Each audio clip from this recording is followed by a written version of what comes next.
Castle Frogmore. A cold, bleak, grey castle. Smoke coming out of chimneys from a warm kitchen where food's been prepared for the Feast of Crows. Or for the Feast of the Feasting Crows, if I get that correctly. And up above the kitchen is a great grand hall. It's not vastly tall, but it has a ceiling which probably is some 20 feet tall. Has fireplaces at either end, which are lit, perpetually keeping the chamber warm, so that at any time during the day or night people coming through can get food, stay there. A lot of people sleep on the floor there at night. And above the main hall there is a corridor, a narrow corridor that runs along, and along this corridor there are chambers. There's the chamber where the Lord Strider and his wife and all of his family members have chambers coming off of that chamber. And further along there is a stone walled area and a small corridor that kind of loops in behind their chambers, and a stone walled room with a thick wooden door with a small grate in it that can be opened and closed to look out. And it's locked from the inside. And inside we find a man hunched over a book with a quill and a pot of ink and a few lit candles, going over records of arms, armour and soldiers, who's good for what, going over notes about the stables and the horses and the condition of horses and how many horseshoes will be needed for a prolonged campaign, and doing calculations, scribbling out equations, bits of maths, trying to work out how long they can campaign for with the stocks that they have, whether the castle will be alright without the stocks, and then just constantly just trying to work out a balance between leaving the castle in good supply versus how many men could be taken and what kind of company therefore could be taken if Lord Strider is sent to war by the king. And this is Drew Wentworth, Libby's father. His shoulders ache a bit. He almost wishes he had a drink, but he's glad that he doesn't, because this work would not be easy if he had too much.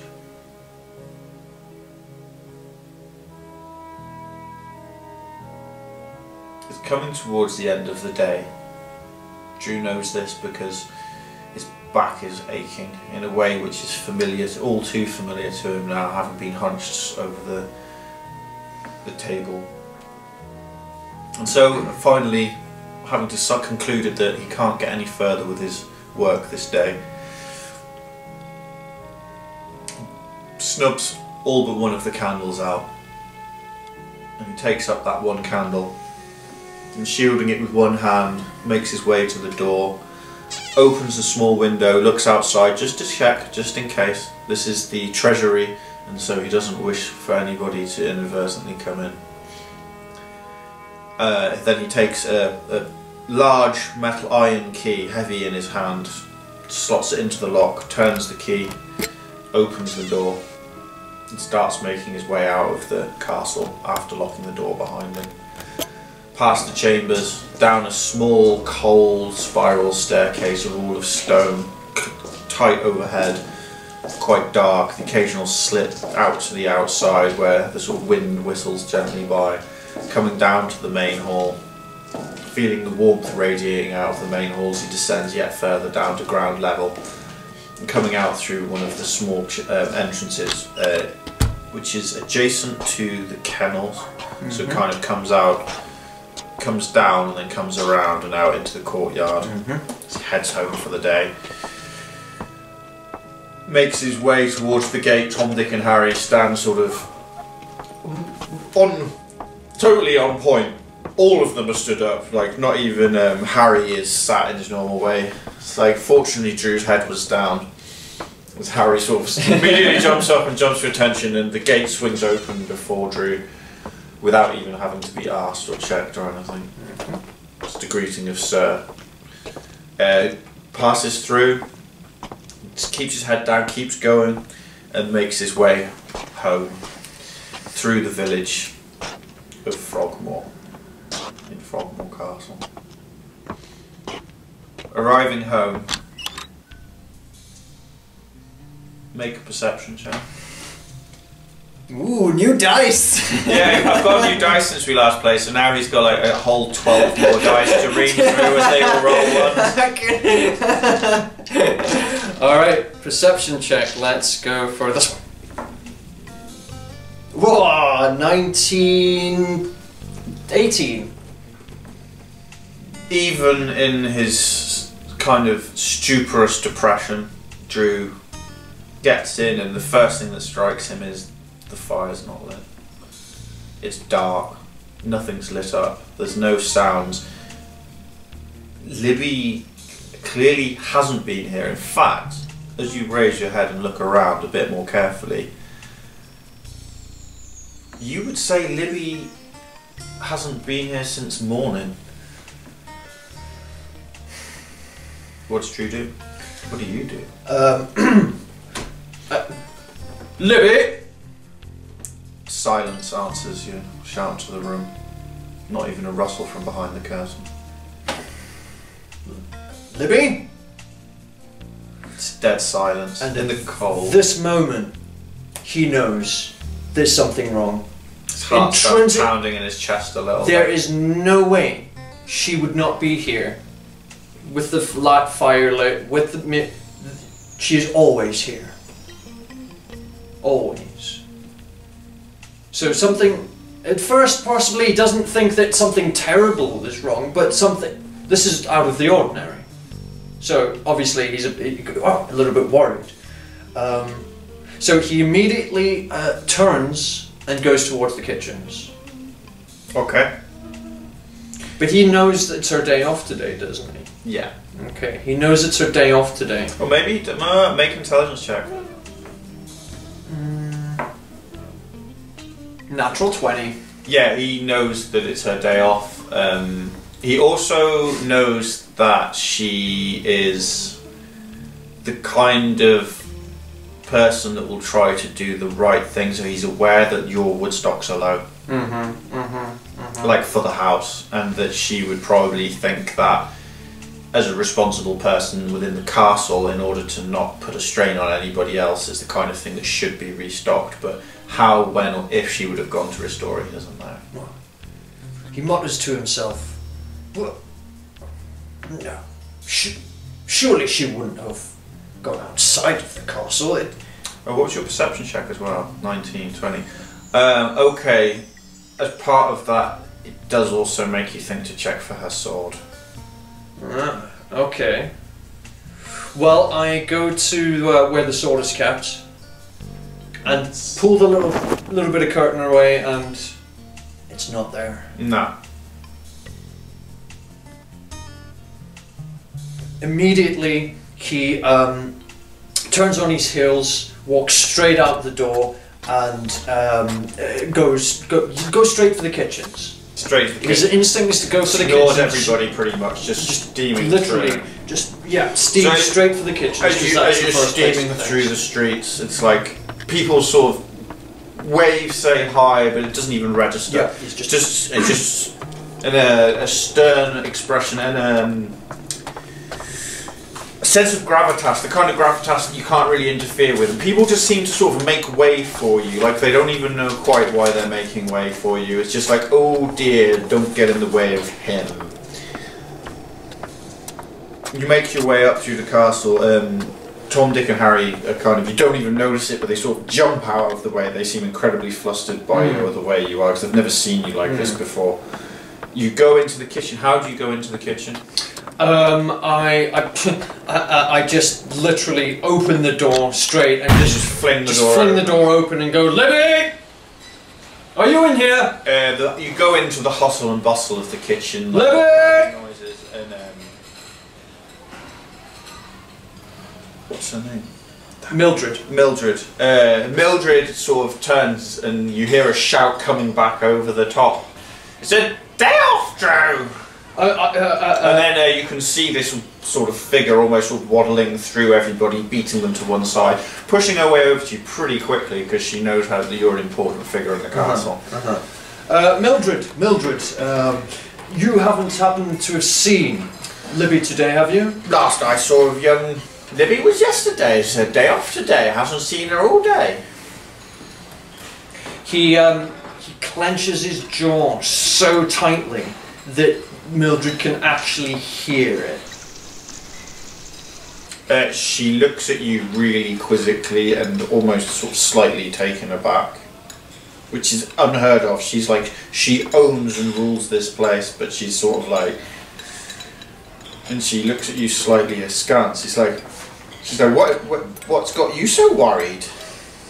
Well, I've just gotten home and Libby is not there. Now, this is very unusual, so I'm a bit worried. She didn't mention anything to you yesterday about what her plans were today, did she? Not at all, but could I try and spy to any of the other girls that work there, Sophie and Sam? 16 plus wisdom? 15 minus. Okay, you look around, sort of glancing over the top of Mildred's head, and you can see that at one of the spits there are Sophie and Sam and another girl are working. He literally ignores Mildred and just pushes past her, straight for the girls. And she's says, like, so Wentworth, and you just carry on going, just ignoring her, but she's following hot on your heels. Good morrow, girls. You haven't seen my daughter today, have you? Hello, Sir Wentworth. Come on, speak up. Make an intimidation check. Oh God, what do I? Where's the skill sheet a second? I can't remember what intimidate is. I think it might be charisma.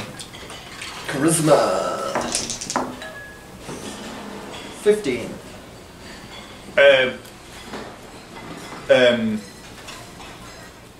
Sophie, the sort of the plumper, shorter, round with dark straight hair down her back, sort of looks at you, and sort of the colour drains out of her face, and she sort of looks very white and sort of starts shaking a bit and sitting down, looking at you.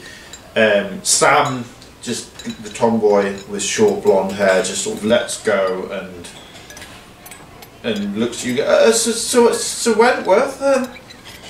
I don't know, I haven't seen her since yesterday. It was her day off today, and she normally just does chores. Okay, I've noticed Sophie change and go a little bit white, so I... Make a perception check. Natural 20! You realise that you've just literally scared the shit out of her. Okay. She's literally like, she's scared of you. Ooh. You haven't realised exactly how aggressive and stern and mental. Like you're like, you've come in like with this completely, utterly like total like jaw clench, like. Where is she? Okay. So upon noticing this, and she's like just seeing your anger and rage. She's not hearing the care about Libby. Okay. I think. Yeah, he's an intelligent guy. He notices this. Changes his demeanour and kneels on one knee, changes his tone and says, Sophie, my dear, I'm sorry if I frightened you. I'm just very worried about my daughter. Did she mention anything to you yesterday about what she was planning to do on her day off? If you could help me, I would be very appreciative, and I'd take her hand lightly. Charisma check. Into her hand. 9. She lets you take her hand, but she's visibly shaking. Try and I haven't seen her since yesterday. Yes, you've mentioned that. Did she mention anything about what she planned to do today? Nothing, sir. Nothing. She normally just practices with the sword and with the guards if she can. Did she say that she was doing? No, sir, it's what she normally does. I put my hand on her cheek and I say, "Thank you, girl. Thank you," and try and console her a little bit. She starts crying. As you're thanking her, she sort of swells up and sort of starts crying and then turning away from you, and she sort of starts going like, "Oh, I'm scared." Oh, that's immediately just and then So you just get up and storm away at that. Right, yeah, okay. At this point, as she starts crying, Mistress Mildred's like, "Drew Wentworth, who do you think you are, scaring young girls like this? You come with me just this instant." And she actually like raps you on the back of her hand with her ladle that she carries around with her all the time. I give her a glaring look, but at the same time, I know that she's known for this. Even though she is like intimidated by you, it's like, "Now, Drew Wentworth, this is my domain. You know that. Yeah. Your place is on the This is my battlefield and kitchen. with the sword. Now, you may do what you like wherever else in the castle. When you're in here, this is my domain. This is my law. You know how it works. Now, come with me because you're scaring my people. And they need to keep turning that because that needs to be good tender meat for the feast of the feasting crows. I'll have you know. So, come. She's not here, I tell you, and she hasn't been here, and we haven't seen her all day." I think at this point he maybe feels a little bit sheepish about... And she's... Because Mildred's right, I think. So he feels a little bit... He kind of Okay, so you looks around at recognise Sophie and nods at Mildred and follows. So now you come with me. Now, as them young girls said, you normally see her whenever you're not about and she's left by herself. She's always out there hitting things with swords as much as she can, especially them guards.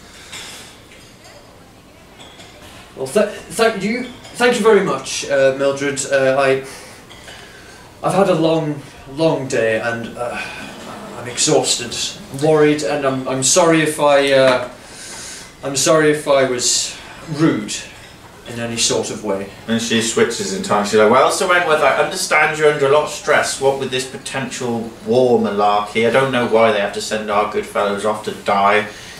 Don't even know. I've never even seen the king. Never even bothered to come out here. He hasn't." Yes.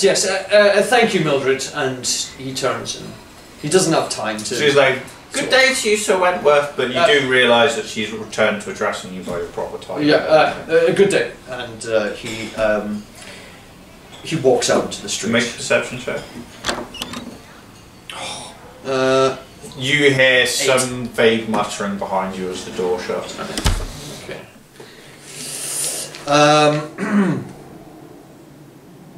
I go back to Tom, Dick and Harry. Okay, as you're approaching, make a perception check. God, we're running a lot of dice here, especially having just talked about.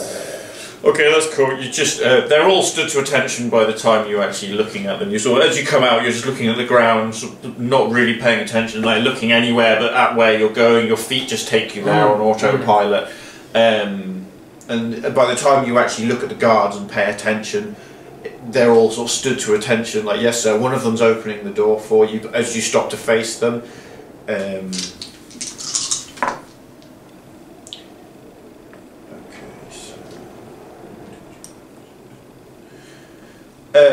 Tom, the youngest of the three, he is looking at you like askance, like he really doesn't want to be there already.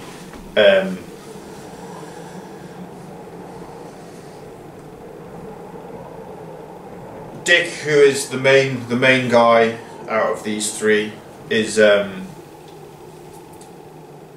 kind of staring at you with slight consternation, and Harry is obliviously opening the door, just trying to, like, he's just not even paying attention. He's just like, "Oh shit, get to attention, open the door," and he sort of just stood there holding the door open for you as if all's right with the world. You three, you wouldn't happen to have seen my daughter today, have you? This is very important. Dick is the sort of the head guy here, so he's like, "Sir, no, sir." And what about you two? And Tom looks at you, he's like, "No, sir, no, sir." You haven't seen her all day. "No, sir." And you Hasn't passed through these doors. Believe me, I remember seeing young Libby Wentworth. And you have not moved from these doors all day. Well, we've been cycling round, but one of us has been here all day. So you haven't we, Harry? Harry's like, oh, yeah? Right. So you haven't just been here all day. You've been about the castle and you still haven't seen her. Well, we've been just going between here and the main hall for when it was food time, and we've swapped around and rotated between some of the Yes, towers. yes. Turns and walks away. Does he head out of the castle, or does he head somewhere else inside the castle? He goes to the kennels. Okay. Next stop, the kennels. Where is she? You check How out do the you enter spots. the kennels? The same way I entered the kitchen.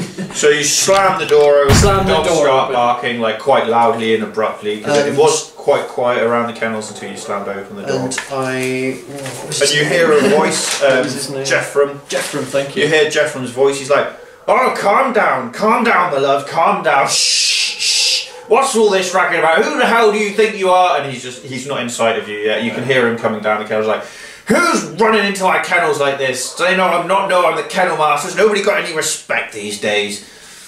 He hasn't noticed it's you yet. You hear him shouting this as he's coming like I through stand the there dogs. and I wait for him to notice who it is. Okay, and sort of as he's shouting at the dogs, so he comes out around the kennel. So there's like a corridor that goes left and around, and there's a big area where all the dogs live basically together, pretty communally.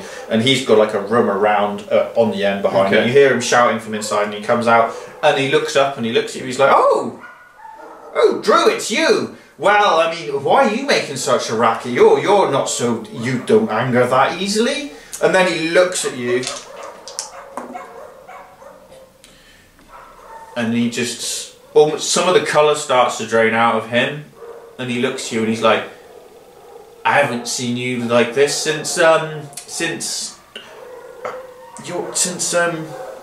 Yes. And he cuts him off because he knows what he's going to say. he's like, He doesn't want to think about it. and then he's like, what's happened to young Libby? You haven't seen her today, have you? I've not seen her since yesterday, and she took that apple brandy for you. And he's so worried that he doesn't even acknowledge the mention of apple brandy to go say, oh, thanks for that, by the way. Literally not even an acknowledgement of it. She didn't mention what she planned to do today when you saw her yesterday, did she? No, Drew, no. She seems like she gave me a poem to give to my wife, and it was something special, I do say. She wasn't at home when I got home. That's not like her. She's such a good girl. I have a feeling, and he's so angry that he has to like speak through his clenched teeth. I have a feeling. What's his name? Damn, Jeffrem. I have a feeling, Jeffrem, that she may have left the castle. I don't know why. Nobody's seen her. Mildred hasn't seen her. Nobody in the kitchens have seen her. Tom, Dick and Harry haven't seen her. You haven't seen her. Nobody has seen her today. Well, if there's any way I can help, Drew, you know I'm here and I'll do anything, and these dogs will do anything you ask of them too. Yes. Like he hadn't even thought about. So now, Jeffrem, grab 2 of your best and come with me. He said, I'm right on it, Drew. Meet me at the, where's the entrance? He doesn't actually hesitate, he just goes and grabs, starts and he's grabbing. ready to go, He right just then. literally, he goes and grabs a couple of rope collar, like rope leads, and slings them straight over onto, like, puts a couple of dogs onto leads straight away, and he grabs Brewy and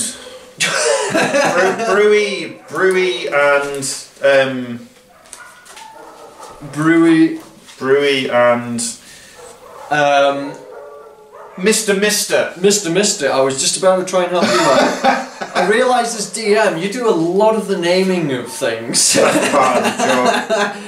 Mr. Okay. Brewy and Mr. Okay. So we get it, yeah. These are like bloodhounds. Cool.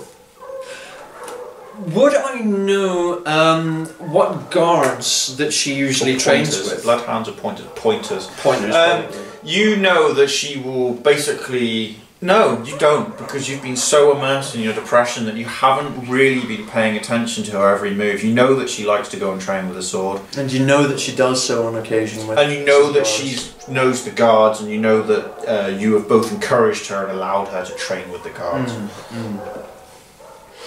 I would like to go to the west entrance or exit, and obviously speak to the guards there and ask if she's seen him. Jeffrem does, as you're heading out, Jeffrem grabs up the dogs and you start steaming off. He's like, "Hey, wait up! We need a scent, so we got to go get something to Libby's first." Yes, of course. And he's following you across the courtyard like at a brisk pace, coming dragging the dogs. You start hearing that, and the dogs he's got with him now completely silent. And as soon as he's got them out, they're almost pulling him, like trying. They're like we're going somewhere. Yes. So he's just behind you. He needs a scent for Libby, and you come into the guards, Tom, Dick, and Harry at the gate, who are still on attention, and they look. Like the gate's shut, and as you are crossing it, the gate just is open for you. There's the little door through the main gate. I briskly just walk straight for the house to grab something. Yeah, and you don't even hear Jeff from paying niceties like as he passes.